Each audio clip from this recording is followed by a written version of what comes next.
Listen closely. Some people don't attack you loudly. They smile, they nod, they stay quiet. And all the while, they're studying you, collecting pieces of you, waiting for the right moment. The most dangerous betrayal never announces itself. It hides behind calm. Now, let me tell you the first silent sign. Sign adiwenzi. Their silence feels heavy, not peaceful. I want you to trust this feeling. When someone is genuinely quiet, their silence feels spacious, safe, neutral. But when someone is silently plotting against you, their silence carries weight. It presses on your chest. It makes you second guess yourself after every interaction. They stop reacting, but not because they've found peace. They stop asking questions, but not because they respect your boundaries. They listen closely, yet offer nothing back, and you walk away feeling exposed, like you shared more than you should have. Here's the truth we don't like to admit: silence can be a strategy. When someone is gathering information instead of building connection, they don't need to speak. They need you to speak. You'll notice they remember details you didn't think mattered, your fears, your frustrations, your weak moments. And later, sometimes much later, those same details resurface in subtle judgment, passive comments, or carefully timed distance. This kind of silence isn't calm, it's calculated. And your body knows it before your mind does.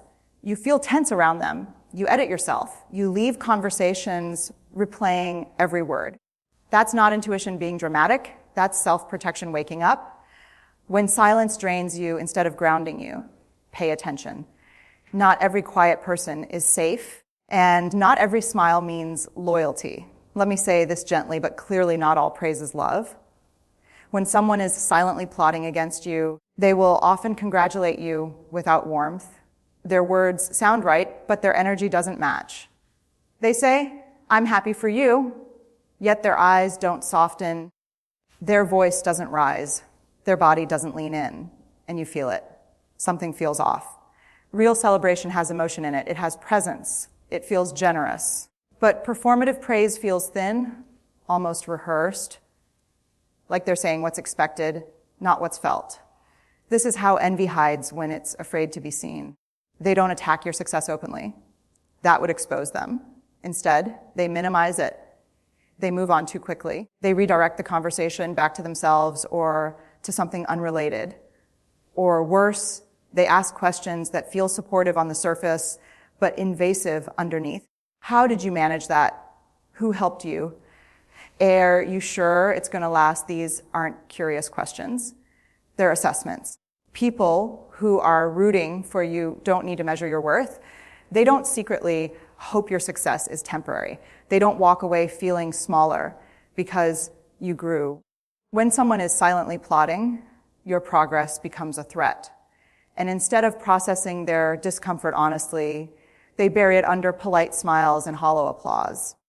And here's the hard part: they may stay closer than before, because proximity gives them access. It gives them comparison. It gives them leverage. If someone claps for you but leaves you feeling alone, believe that feeling. Celebration without warmth is not support. It's surveillance dressed as kindness. This one is quiet, and that's what makes it dangerous. When someone is silently plotting against you, they don't confront you with lies. They adjust the truth just enough to change how others see you, and sometimes just enough to make you doubt yourself. You'll hear it in small shifts. They retell your experience, but the emphasis is different. They describe your decision, but your intention is missing. They explain your boundary, but it's framed as coldness. They mention your confidence, but call it ego. And when you listen, you feel this slow, unsettling confusion. Like the story sounds familiar, but it no longer feels like you. This is how control operates when it wants to stay invisible. People who respect you protect your narrative. They speak about you with care, even when you're not in the room. But someone who is plotting understands that reputation is power. If they can soften your edges for themselves while sharpening them for others, they gain influence without ever raising their voice. You may notice people treating you differently, questioning you more, holding you to explanations you never owed before. And you can't trace where it started because it didn't start loudly, it started in whispers, in I'm just concerned, in I might be wrong, but in they didn't mean it, but here's the emotional cost. You start over explaining. You start defending yourself against accusations no one has said out loud. You feel the urge to correct the error. That's the sign. When your truth begins to feel fragile around someone, it's because they've been handling it without permission. Pay attention to who speaks for you when you're not present. That's where loyalty or betrayal reveals itself. When someone is silently plotting against you, they rarely disappear all at once. That would raise questions. Instead, they pull away in small, confusing increments. The warmth fades first, the check in stop. The shared laughter disappears. And when you notice it and lean in, they give you nothing solid to hold on to. I'm just busy. Nothing's wrong. You're overthinking, but your nervous system doesn't calm because distance without clarity is not neutral. It's destabilizing. Healthy people communicate shifts. They name change. They take responsibility for space. But someone who is plotting needs you unsure of where you stand. Fusion keeps you compliant. It keeps you reaching. This is emotional repositioning. They want out of alignment with you, but not out of access. So they stay just close enough to observe, just far enough to withhold. And here's the part that hurts. You start blaming yourself. You review conversations. You wonder what you did. You soften your boundaries, hoping to restore what was never openly taken away. That's the trap. Distance used as a weapon isn't about needing space. It's about power. It's about changing the dynamic without having the courage to name it. Your body feels it first. You feel anxious, disoriented, unsettled. That's not weakness. That's awareness. If someone creates distance and refuses to explain it, stop chasing clarity from the person creating the confusion. Step back, observe, protect your energy, because people who are safe don't make you beg for emotional footing. This is how people reveal their intentions without saying a word. When someone is silently plotting against you, they don't cross your boundaries loudly. They tap them lightly, repeatedly, just enough to see what you'll tolerate. They interrupt you when you speak, but laugh it off. They make jokes at your expense, then say you're too sensitive. They ask personal questions you didn't invite and act surprised when you hesitate. None of it is dramatic. That's the point. They're watching, measuring, learning where you bend, where you go quiet, where you abandon yourself to keep the peace. Healthy people respect a boundary the first time it's named or even sensed. But someone who is plotting needs to know how much access they can take without consequence, because access is leverage. And here's the emotional trick. You start minimizing your discomfort. You tell yourself it's not worth addressing. You don't want to seem difficult. You don't want to create tension. But every time you stay silent when something feels wrong, you teach them how to treat you. Pay attention to how your body responds after these interactions. Tight chest, shallow breath, lingering irritation. That's your integrity asking for protection. Boundaries aren't walls, they're clarity. And when someone reacts negatively to clarity, it's not because you hurt them. It's because you interrupted their strategy. You don't owe anyone unlimited access to your inner world. And anyone who keeps testing your limits is not confused about them. They're hoping you won't enforce them. This one happens behind closed doors. When someone is silently plotting against you, they rarely act alone. They start building quiet consensus.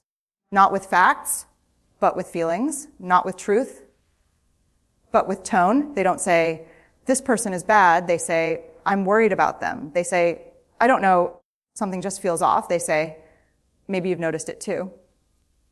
And just like that, doubt spreads without a single accusation. This is how influence works when it wants to stay clean. They position themselves as reasonable, caring, concerned, and you. You become the unspoken problem no one quite names, but everyone starts adjusting around.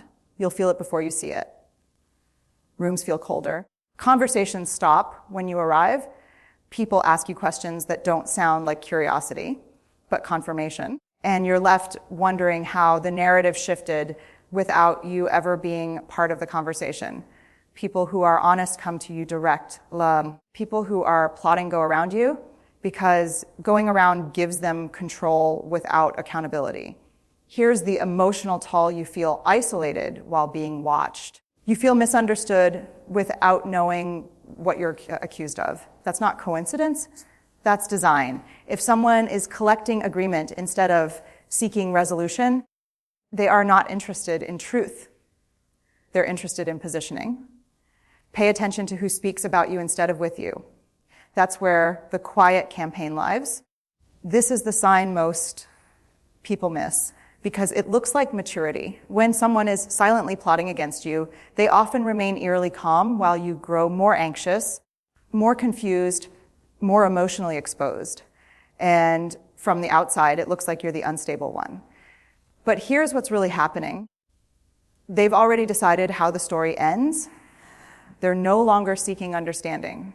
They're managing optics. So while you're asking questions, trying to reconnect, trying to restore clarity, they're observing your reaction. Your discomfort becomes evidence. Your confusion becomes proof. Your emotion becomes the story. They respond slowly, carefully, with just enough detachment to seem reasonable. And every time you express concern, they gain another data point to share later. See, this is what I meant. This is not emotional regulation. This is emotional distancing with an agenda. People who care want to resolve tension, not harvest it. They don't sit comfortably while you're in pain. They don't feel powerful while you feel destabilized. And here's the hardest truth. When someone benefits from your emotional unraveling, they helped create it. Your nervous system isn't failing you. It's reacting to a relational threat. Calmness that lacks compassion isn't peace, it's control. If someone feels steady only when you feel small, step back. Recenter, reclaim your footing. Because true safety doesn't require you to lose yourself. This sign is about power disguised as politeness. When someone is silently plotting against you, they don't always lie. Instead, they omit. They leave out details that would help you make informed choices. They delay sharing information until it's no longer useful. They forget to mention things that directly impact you. And when you find out later, they act surprised. Oh, I thought you knew. It didn't seem important. I didn't think it would matter, but it mattered. People who respect you give you context. They loop you in. They don't decide on your behalf what you deserve to know. Withholding information isn't neutral. It's a way to manage outcomes while appearing innocent. You'll notice the pattern in how often you feel one step behind. Decisions are already made. Plans are already adjusted, and you're left adapting to a reality you didn't help shape. This creates self-doubt. You start wondering if you missed something, if you're not paying enough attention, if you're the problem. You're not. Information is agency, and when someone controls the flow of information, they control the dynamic. Ask yourself this: who benefits from you being unprepared? Who gains leverage when you're out of the loop? Silence isn't always absence. Sometimes it's a filter. If someone consistently keeps you uninformed, stop explaining your frustration. Start protecting your position. This sign is subtle, and that's why it works. When someone is silently plotting against you, they often begin by mirroring you, your values, your language, your concerns. They align with you just enough to earn trust, just enough to feel safe. They say, I feel the same way. They echo your words. They validate your instincts. And for a while, you feel understood.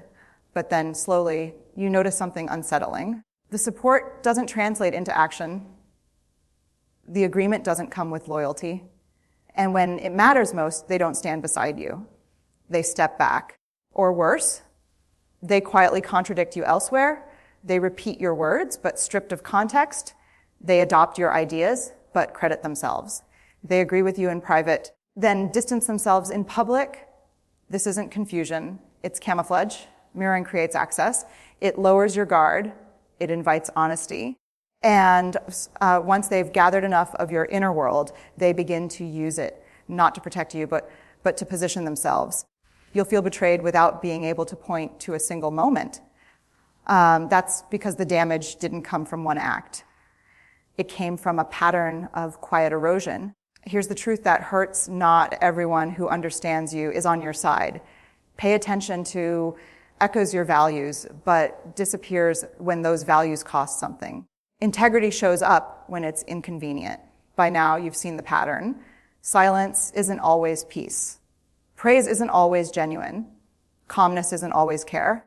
When someone is silently plotting against you, every gesture, every word, every omission carries weight. And here's the hardest truth: not everyone deserves your trust. Not everyone deserves access to your inner world. You don't owe explanation, justification, or forgiveness to someone who has already decided to destabilize you. Protecting yourself isn't selfish. It's necessary. Start by listening to your instincts. They're your internal compass, finely tuned for this exact purpose. Notice when your energy drains without reason, when your confidence wavers around certain people, when your story feels reshaped in their hands. That's your soul signaling a boundary. Respect it. Distance yourself from those who test, withhold, manipulate, or mirror only to undermine. Limit access, not love, not generosity, but access. Because the person plotting quietly doesn't need a confrontation. They thrive on distraction, confusion, and your tolerance of ambiguity. And finally, hold your truth. Speak it when safe. Protect it when needed.